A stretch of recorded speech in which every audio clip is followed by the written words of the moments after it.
Caríssimas senhoras e senhores, boa noite para todos. Nesse momento, estamos iniciando a nossa atividade.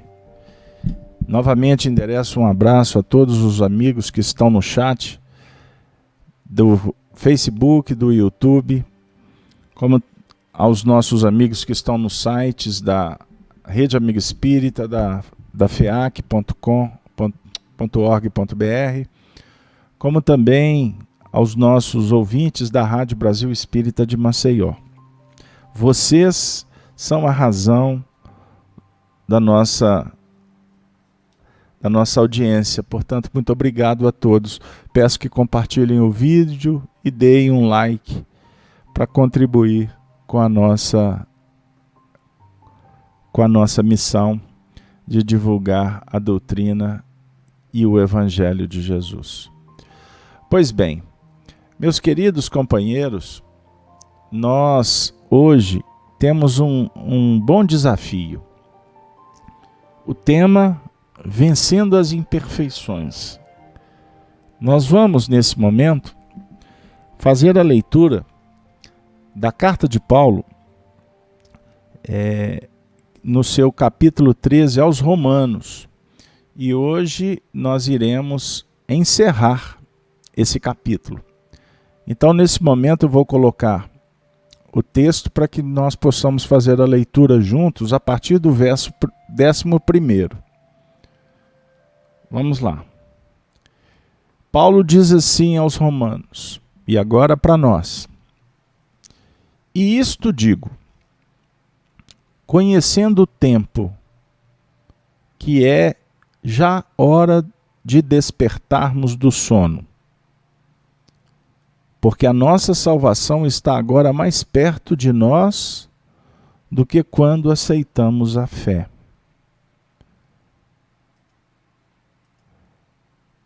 A noite é passada e o dia é chegado. Rejeitemos, pois, as obras das trevas e vistamo-nos das armas da luz. Andemos honestamente, como de dia, não em glutonarias, nem em bebedeiras, nem em desonestidades, nem em dissoluções, nem em contendas e inveja. Mas revesti-vos do Senhor Jesus Cristo, e não tenhais cuidado da carne em suas concupiscências. O texto para nós é de um valor muito especial no que remonta a esse momento em que estamos estudando a doutrina espírita, como a chave que nos chega do mundo espiritual para compreender o momento em que estamos passando na Terra. Os nossos desafios em nível íntimo, como também no campo das nossas atribuições sociais. E para tal, a doutrina espírita, como a reveladora dos novos tempos, vem nos mostrar em seus fundamentos, na sua teoria moral que se pauta na liberdade como lei divina, nos convidando para compreender a igualdade da justiça divina para com todos, o processo da evolução no que remonta ao enobrecimento dos nossos sentimentos, da vida futura, do mundo espiritual, que é a realidade causal. Na Terra vivemos os efeitos. O universo sendo apreciado como um todo mental, pois Deus está em toda parte E o seu pensamento, portanto, promove esta lei extraordinária da evolução. Ao longo do tempo, vamos desenvolvendo as imperfeições. E chega um momento que é importante que compreendamos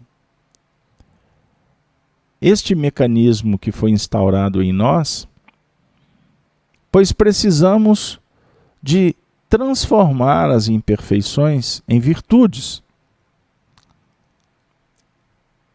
Dentro dos princípios do caráter, da ética, da bondade, do serviço ao semelhante, que vai fomentando a paz nos corações. Para isto, é necessário que nós possamos verificar a importância do conhecer a si mesmo. Então nós vamos nos deparar com a questão 919A do Livro dos Espíritos, onde encontramos um comentário de Santo Agostinho que é extremamente valioso nesse contexto, quando ele afirma: o conhecimento de si mesmo é, portanto, a chave do progresso individual. Mas direis, como pode alguém julgar-se a si mesmo? Aí Agostinho diz assim: não está aí a ilusão do amor próprio, que atenua as faltas e as torna desculpáveis? O avarento se encontra simplesmente econômico e previdente. O orgulhoso acredita ter apenas dignidade. Tudo isso é muito certo. Mas tendes um meio de controle que não vos pode enganar. Quando estiverdes indeciso sobre o valor de uma de vossas ações, perguntai como a qualificaríeis, se praticada por outra pessoa. Se a censurais nos outros, ela não poderia ser mais legítima, caso fosseis o seu autor, porque Deus não usa de duas medidas na aplicação de sua justiça.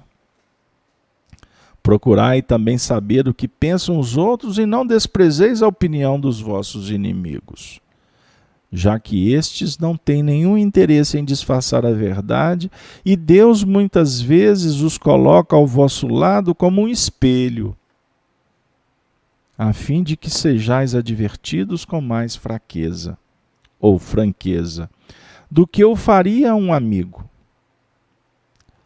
Aquele, pois, que tem o sério desejo de melhorar-se, perscrute a sua consciência, a fim de extirpar de si mesmo as más tendências. Como arranca as ervas daninhas do seu jardim, faça o balanço de sua jornada moral, avaliando a exemplo do comerciante seus lucros e perdas. E eu vos garanto que o lucro sobrepujará os prejuízos. Se puder dizer que foi bom o seu dia, poderá dormir em paz e aguardar sem temor o despertar da outra vida.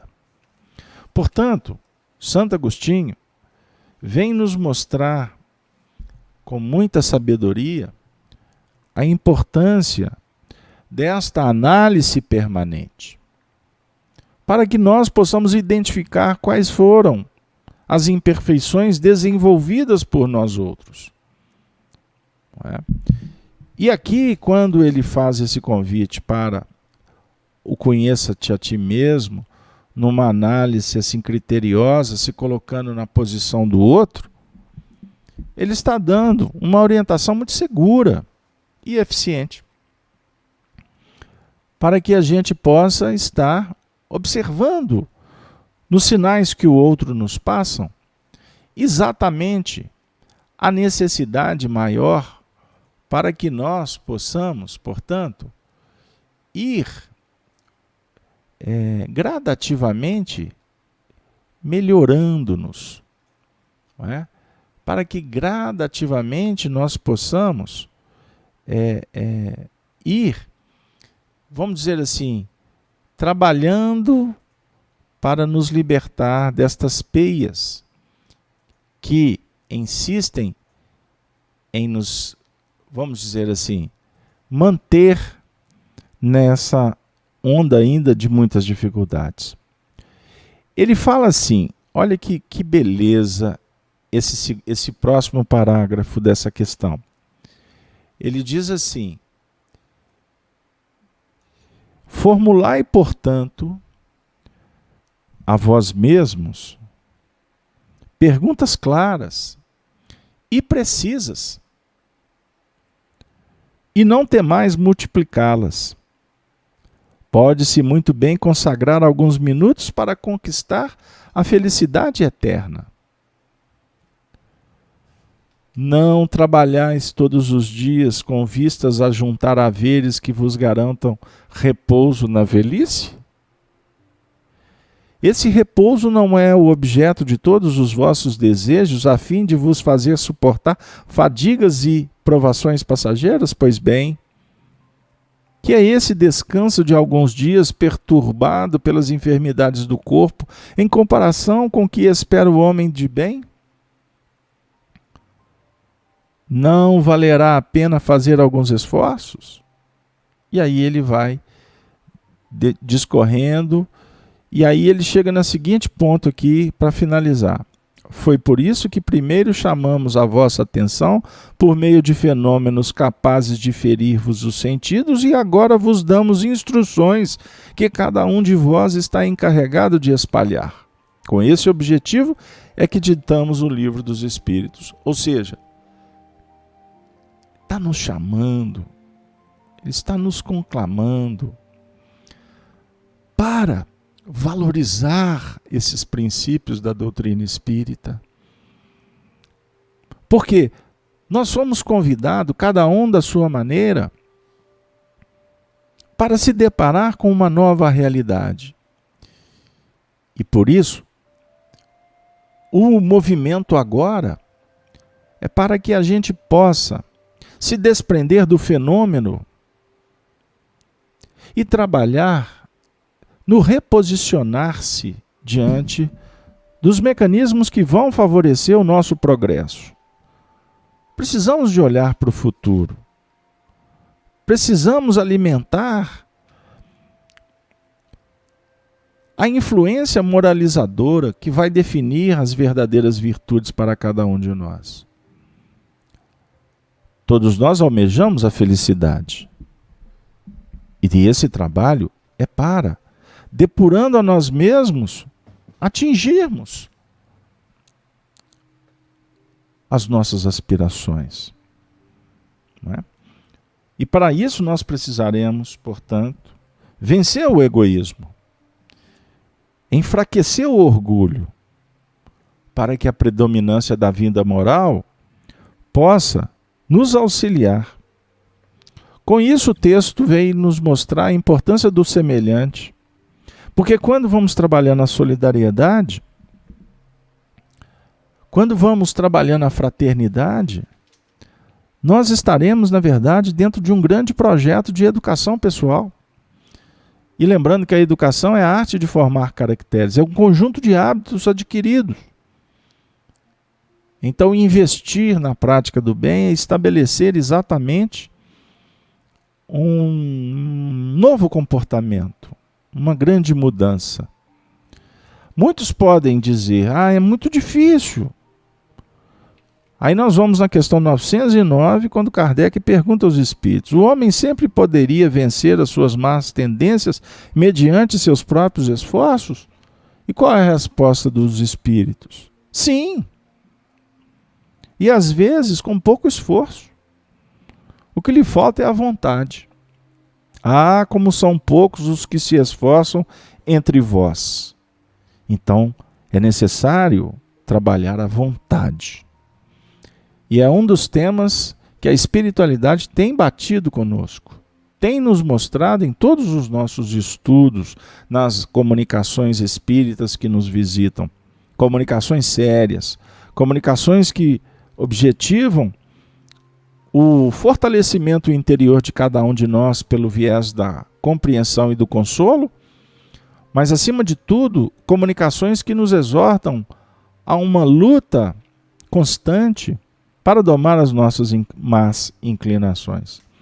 Então, quando o Paulo fala para nós que a noite é passada e que o dia é chegado, Paulo está falando que o instante ensejado se estabelece agora.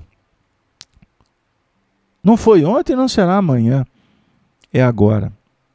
E aí ele dá uma dica para que a gente viva honestamente, como de dia.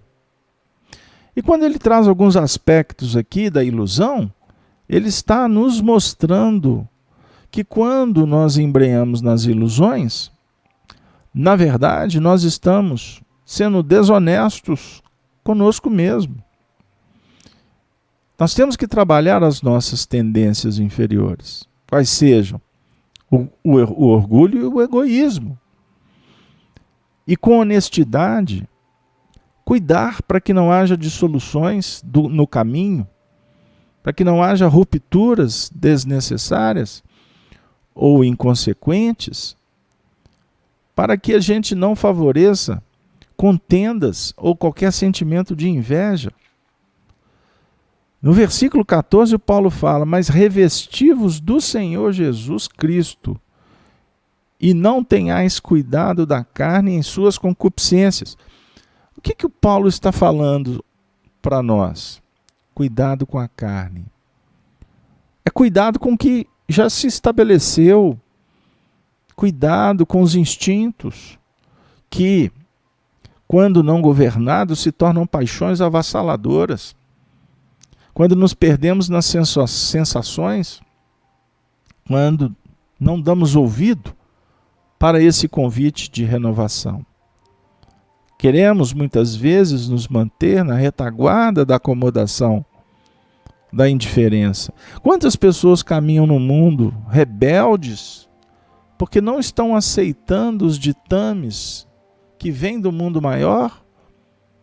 Os ditames que nos conclamam as mudanças? Aqueles convites que estão nos chamando para trabalharmos num nível mais elevado? Esses pontos, meus queridos amigos, são muito importantes para que a gente possa considerar. Porque o vício mais complexo que nós vamos fomentando no tempo é o do egoísmo.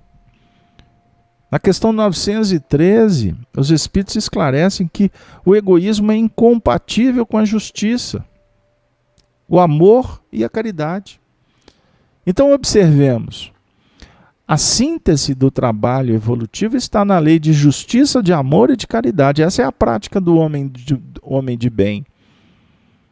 O egoísmo é incompatível com todos esses três preceitos: justiça, amor e caridade. Porque o egoísmo neutraliza, ele neutraliza as outras qualidades. Não é? Então, esse é um dos pontos para que a gente possa elencar aqui.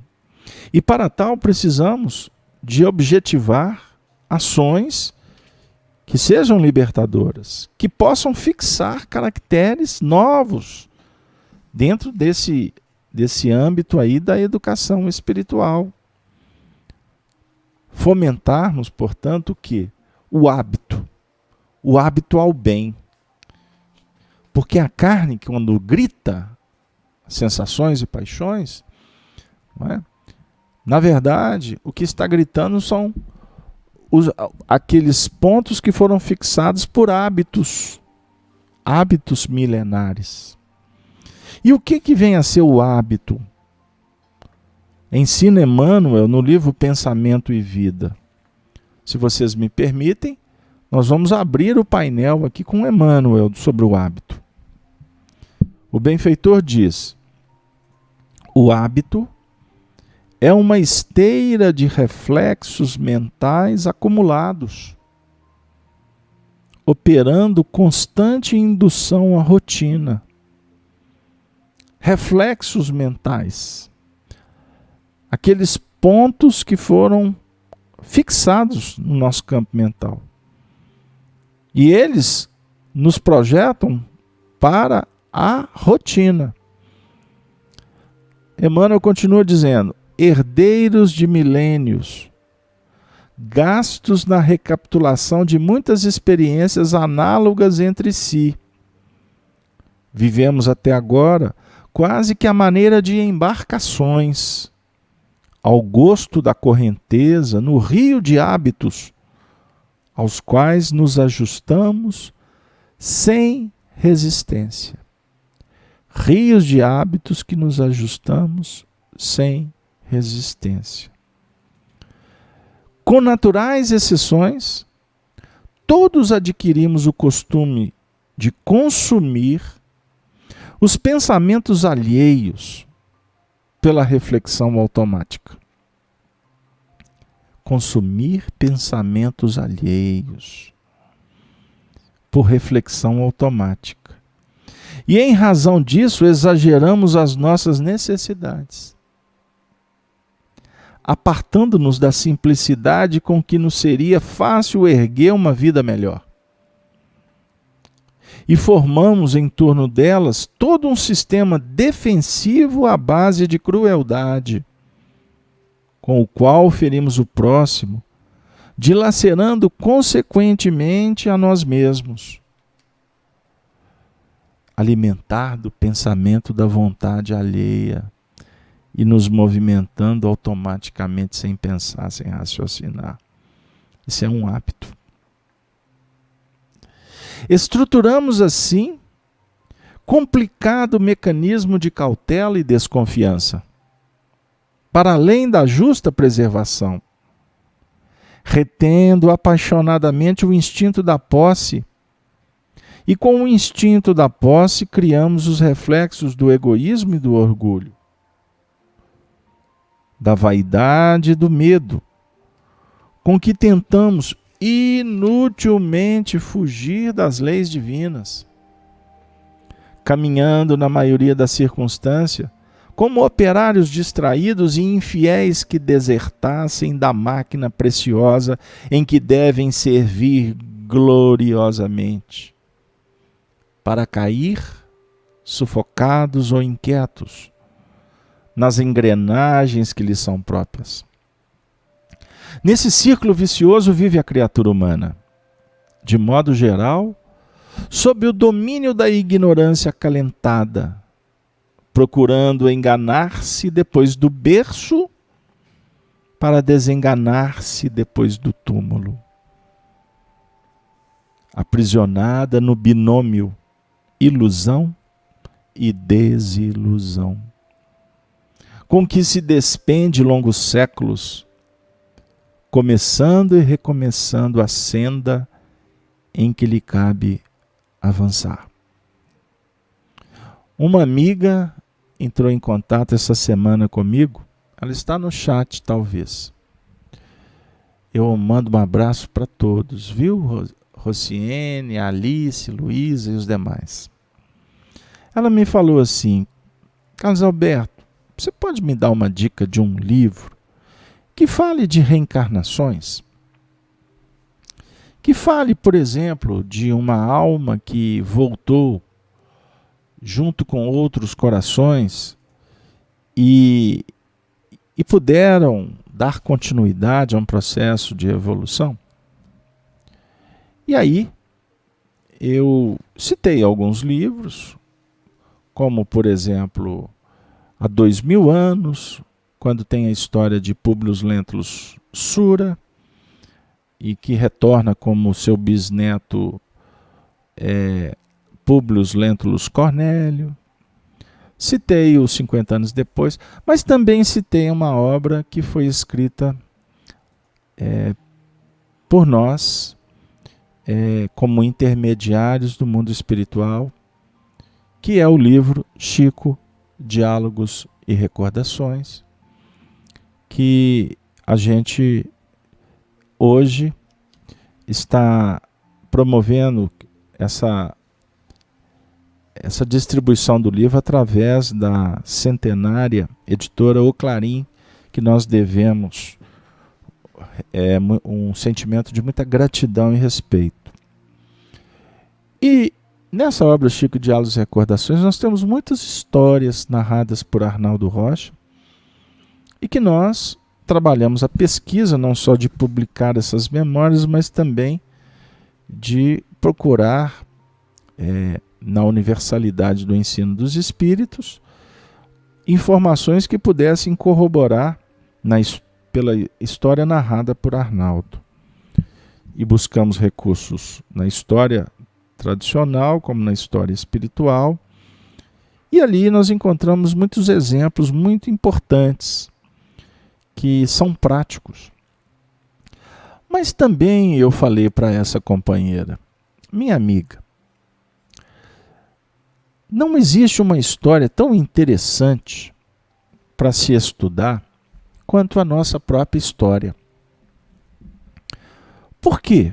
Na nossa própria história, nós vamos nos deparar o tempo todo com esse binômio que o Emmanuel traduz. O binômio ilusão e desilusão. Porque nesse binômio nós estamos despendendo longos séculos, começando e recomeçando a senda em que nos cabe avançar. Ou seja, nós nos enganamos, depois do berço, e vamos nos desenganar pós-túmulo. Aqui agora, em Doutrina Espírita, estudando Cartas de Paulo, nós estamos tentando entender até quanto estamos iludidos. E o que é mais importante, ao descobrir, procurar se desvincular da ilusão. Porque da ilusão é que vem a queda. E a queda simboliza, na verdade, um desvio de rota. E por isso é que a revolução moral espírita, ela propõe um reposicionamento para que continuemos empreendendo um périplo em torno da perfeição. Conforme Paulo de Tarso nos ensina na questão 1009 do Livro dos Espíritos, que a humanidade, o objetivo da humanidade é gravitar em torno da unidade divina, através da justiça, do amor e da ciência. Lembra que a gente citou aqui a lei de justiça, amor e caridade? Então, na verdade, a caridade é a ciência da vida. A caridade é, na verdade, compreender a importância do dever que nos liberta, do dever que nos auxilia no fortalecimento interior. E para isso a justiça é o princípio que dá o fundamento para essa desenvoltura.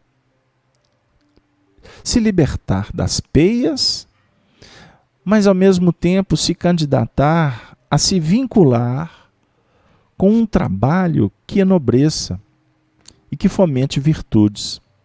E que, acima de tudo, nos dê condições de compreensão para analisar o semelhante, que é um coração que caminha dentro da sua própria realidade. E ninguém consegue mudar a realidade do outro. O que nós podemos é mudar a nós mesmos. E quando você muda a você mesmo, você começa a tirar, portanto, uma venda dos olhos. Você vai colocando um colírio. E passa, assim, a ver com mais clareza. Inclusive, com Jesus, ver com a luz do Evangelho. E a luz do Evangelho é a luz que nos auxilia a compreender e abençoar, amar e perdoar. Porque sem perdão ninguém caminha na direção certa. Sem as bênçãos, como exigir bênçãos do alto, se não estamos dispostos a abençoar, a dar condições, a pacificar, a estimular? Então quem ama vai até o fim, não desiste no caminho. Ah, mas eu queria ser retribuído. Pois bem, você quer retribuição na terra? Então você vai procurar a remuneração. Mas eu garanto para você, pelo que nós estamos depreendendo com os estudos doutrinários evangélicos, que buscar o aplauso, o reconhecimento, o valor na terra, nós perderemos o recurso mais extraordinário, que é o bem eterno. Então não se iluda, porque por mais que os caminhos são íngremes, cheios de pedras, espinhos, dilacerantes, seguir essa jornada é que vai burilando o nosso ser, é que vai nos auxiliando a substituir, a transformar imperfeições em virtudes. Por isso, nós estamos reencarnados não para pagar contas. Nós estamos reencarnados numa zona que poderíamos adequar dizendo que é um campo de arrependimento e de regeneração. Por quê? Somos espíritos que ainda temos muitas imperfeições que foram adquiridas. E agora a verdade nos visita. E o interessante, porque a verdade, ela nos aproxima de nós mesmos de uma forma espiritual, de uma forma muito sutil. Porque ela surge no diapasão da educação transformadora. Então o Emmanuel vem dizer para nós que não será lícito, de modo algum, desprezar a rotina construtiva. É por ela que o ser se levanta no seio do espaço e do tempo, conquistando os recursos que lhe enobrecem a vida.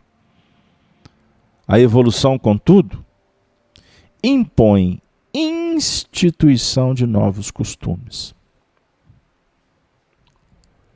a fim de que nos desvencilhemos das fórmulas inferiores, em marcha para ciclos mais altos da existência. É por esse motivo que vemos no Cristo divino marco da renovação humana. Todo um programa de transformações viscerais do espírito. Agora, com detalhe, chama atenção Emmanuel. Sem violência de qualquer natureza. O programa do Cristo não violenta.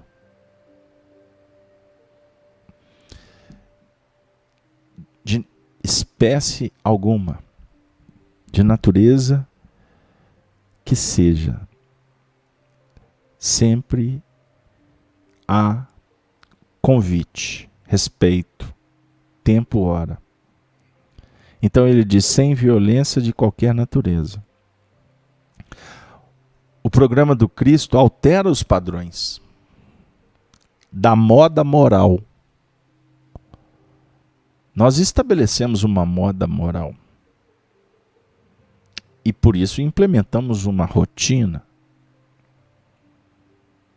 em que a Terra vivia há numerosos milênios. Então a nossa rotina moral tem a ver com o que a gente vem fazendo nos milênios. O programa do Cristo atua contra o uso da condenação metódica. No programa do Cristo não há condenação. O programa do Cristo oferece a prática do perdão. A tradição de raça opõe o fundamento da fraternidade legítima. No abandono à tristeza e ao desânimo, nas horas difíceis, o programa do Cristo traz a noção das bem-aventuranças eternas para os aflitos que sabem esperar e para os justos que sabem sofrer. Rita, Zenilda, Regina, Helena, todas as amigas, os amigos, a Ritoca, Marinalva, Luiz Carlos, Alice, tanta gente legal aqui no chat. Eu queria abraçar a todos, Ana Maria, a Wanda Soares, todos vocês, queridos companheiros. A Cláudia Amaral está conosco aí também, a Kelly. Observemos o que o Emmanuel está nos dizendo. O programa do Cristo traz a noção das bem-aventuranças. Bem-aventurados os aflitos, bem-aventurados que têm sede de justiça. E aí vai. Bem-aventurados os simples. O programa das bem-aventuranças é um programa eterno. Ele não é transitório. E aí ele fala da beleza daqueles que sabem esperar. E da magnitude dos justos que sabem sofrer. Os justos que sabem sofrer. Não é justo que impõe sofrimento, condenação. Não, justo que sabe sofrer. E aflito que sabe esperar. Toda a passagem do Senhor entre os homens, desde a manjedoura, que estabelece o hábito da simplicidade, até a cruz afrontosa, que cria o hábito da serenidade. A cruz do Cristo cria o hábito da serenidade e da paciência. Você está sereno? Você tem investido na paciência? Com a certeza, se você estiver fazendo, você está fazendo porque você tem a certeza da ressurreição para a vida eterna. O apostolado de Jesus é um resplendente conjunto de reflexos do caminho celestial para a redenção do caminho humano. Então você caminha na direção das esferas celestiais e assim você vai redimir o caminho humano. Muitas vezes o seu discurso não atinge e isso te causa sofrimento, não é mesmo? Você fez uma bela palestra. Você tem dado, você tem conversado pacientemente, repetido a lição, mas você se sente como aquele peixinho vermelho da fábula que Emmanuel utiliza na introdução de uma das obras de André Luiz, peixinho vermelho.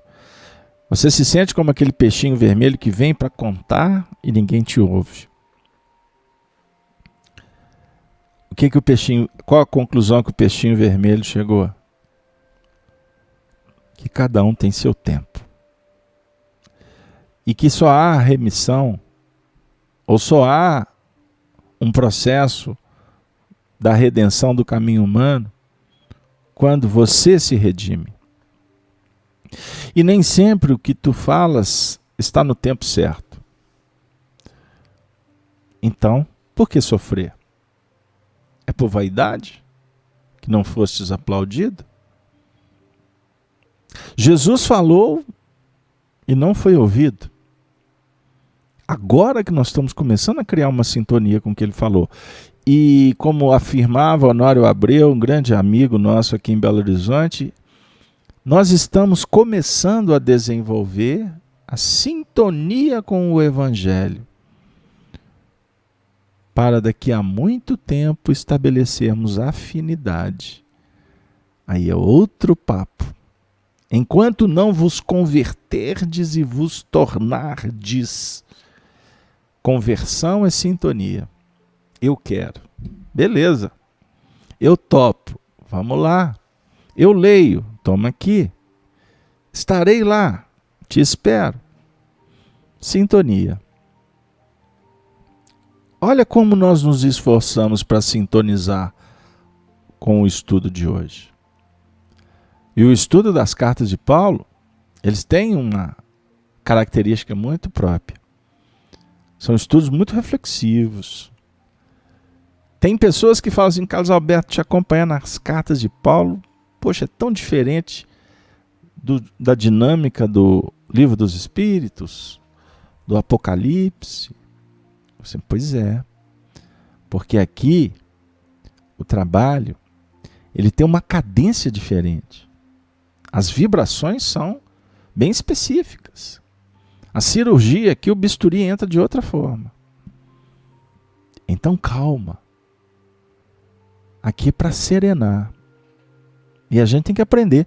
Tem um momento de acelerar e tem um momento de desacelerar. E tem um instante de você pisar no freio. E tem momento que você tem que desligar o carro. Não é assim? Portanto, até agora no mundo, conclui Emmanuel, a nossa justiça cheira a vingança. E o nosso amor sabe a egoísmo. Pelo reflexo condicionado de nossas atitudes irrefletidas nos milênios que nos precedem o hoje. Então, tivemos atitudes irrefletidas e elas se tornaram reflexos. E hoje, nós estamos começando a pensar. Nós estamos sendo convidados a analisar o que foi instaurado irrefletidamente. Não podemos desconhecer, todavia, que somente adotando a bondade e o entendimento com a obrigação de educar-nos e com o dever de servir como hábitos automáticos nos alicerces de cada dia, colaborando para a segurança e felicidade de todos, ainda mesmo à custa de nosso sacrifício, é que refletiremos em nós a verdadeira felicidade, por estarmos nutrindo o verdadeiro bem. Então, vencer as imperfeições é nutrir o verdadeiro bem. Para isso, precisamos estabelecer hábitos de bondade e entendimento, criando sistemas que nos obriguem a educar-nos. O que você precisa para se educar? A disciplina? A ordenação? O indivíduo disse assim, eu gosto tanto de ler, você tem lido? Não. Por quê? Ah, estou com preguiça. O que eu vou dizer para ele? Agora é tão diferente quando a gente diz assim, você leu tal livro que foi lançado agora? Assim, nossa, que livro bom. Olha como que o assunto toma corpo. Ah, você leu, que legal. Você prestou atenção naquela passagem? Ah, aquela outra me chamou mais atenção. Não fica diferente e mais emocionante, mais estimulante? Imagine os benfeitores espirituais cuidando da gente. Olha, eles estão lendo. Olha, eles estão participando de um grupo de estudos. Olha, estão saindo de casa para praticar a caridade. Eles estão percebendo a importância do dever de servir. criar hábitos de segurança e felicidade junto ao próximo. Se nós queremos mudar a nossa vida, a mudança, sem dúvida alguma, se inicia pelo campo mental. Precisamos de mudar a nossa mente. Mas precisamos de nos converter no trabalho. Só assim garantiremos a conquista. Só assim nos sentiremos verdadeiramente em paz, felizes por ter realizado o que intuitivamente surgiu, se corporificou como uma ideia e passou a ser um objetivo da criação. A criação pessoal. Todos nós somos co-criadores. Que possamos criar em torno da harmonia, traduzida no belo e no bem. Sempre idealizados no arquétipo Jesus Cristo. Um só é vosso Mestre, o Cristo. Mateus 23:8. E ele mesmo diz que veio ao mundo para trazer o mais importante da lei, que é o juízo, a misericórdia e a fé. Queridos amigos, poderemos vencer as tendências más? Pergunta Kardec. Mediante aos nossos próprios esforços? Os espíritos responderam sim, e às vezes com pouco esforço. Se esforce. Nos esforcemos para sermos felizes. Nada cai do céu. Vamos vencer essa ideia do milagre que vem do outro, do que cai por conta de uma varinha de condão. O grande milagre é a vida. E esse milagre está em nossas mãos. Encerramos a nossa participação nessa noite como uma mensagem de Emmanuel endereçada a todos, do livro Mãos Unidas. Na lição 22, Emmanuel fala para nós, portanto, do socorro e solução. E ele diz assim para o nosso coração: aflições, crises, provas, tentações.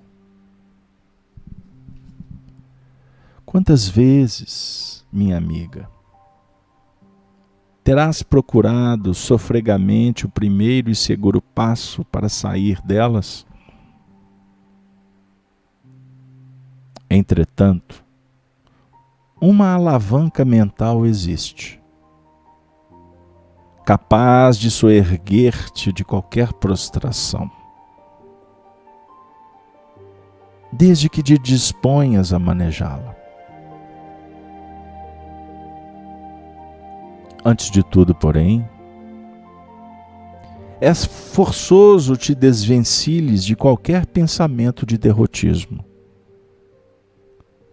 e inconformidade.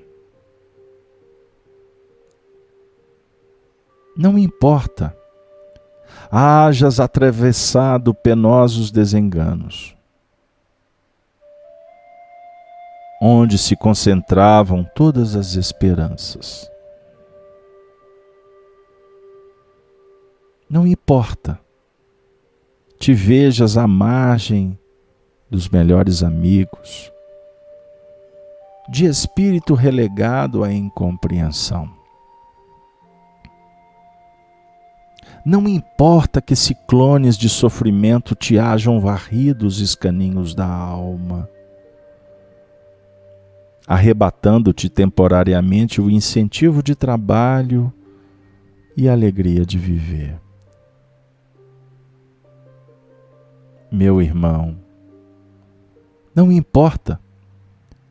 Esteja sobre as consequências amargas de erros cometidos.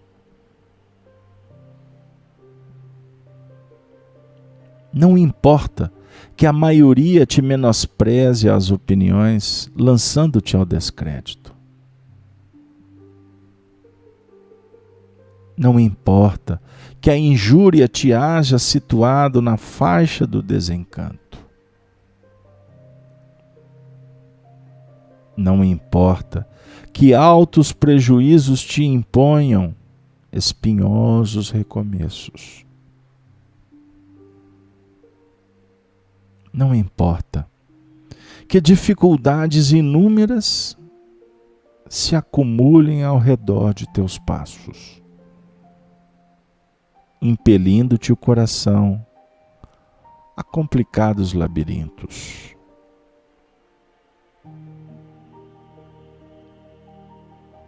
Queridas amigas, queridos irmãos das cartas de Paulo, o que importa?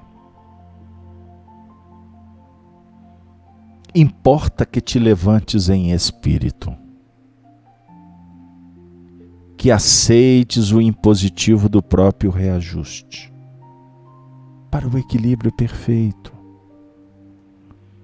que te esqueças do mal, consagrando-te ao serviço do bem. E que abençoes todas as circunstâncias da vida. Feito isso, por mais escabroso seja o problema, ou mais dolorosa a provação, se acionas a alavanca da fé viva no sábio e amoroso poder que dirige o universo, perceberás de inesperado que Deus te oferece socorro e solução.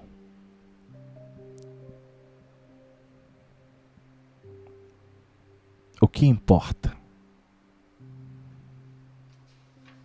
O que te importa? O que nos importa? A não ser nos levantar em espírito. E agora, podendo dizer: Ave Cristo. Seja sempre o Cristo. O Cristo em nossas vidas. O Cristo nos auxiliando na caminhada serena e augusta na direção do excelso porvir. Para atingir a plenitude do amor, da felicidade e da paz, no reino da imortalidade, que agora nos apresenta uma realidade que revigora, que nos diz, de uma forma solene e nunca ouvida: você é Espírito, és luz, e nascestes para brilhar. Brilhe a vossa luz diante dos homens, para que vejam as vossas boas obras. E assim poderemos deitar a nossa cabeça no travesseiro após um longo dia de trabalho respirando fundo e poder dizer: muito obrigado, Senhor, por mais um dia, por mais uma etapa vencida. Concedei-me, Senhor, na aurora dos novos tempos, a bênção do aceitar, o dom do discernir e a capacidade de amar sempre mais servir. Obrigado, Senhor. Obrigado, amigos espirituais que coordenam a nossa vida, a nossa missão, que levam a efeito a grande obra do bem. Rogamos as bênçãos para o projeto da Rede Amigo Espírita, a Rede do Bem, para que ela continue oferecendo para todos nós, para você, nesta noite, mais uma estrela orientadora e consoladora. Em nome de toda a equipe espiritual, eu agradeço a presença, a audiência e rogo ainda mais por todos que sofrem a humanidade. Que a mensagem do Evangelho à luz do Espiritismo possa visitar a estes nossos irmãos em humanidade. Tenham todos uma boa noite, bons sonhos, boas tarefas, bons estudos. Ave Cristo, Ave Cristo, nos despedimos com esta saudação dos cristãos dos primeiros tempos. Até a próxima transmissão, se Deus quiser. Até lá.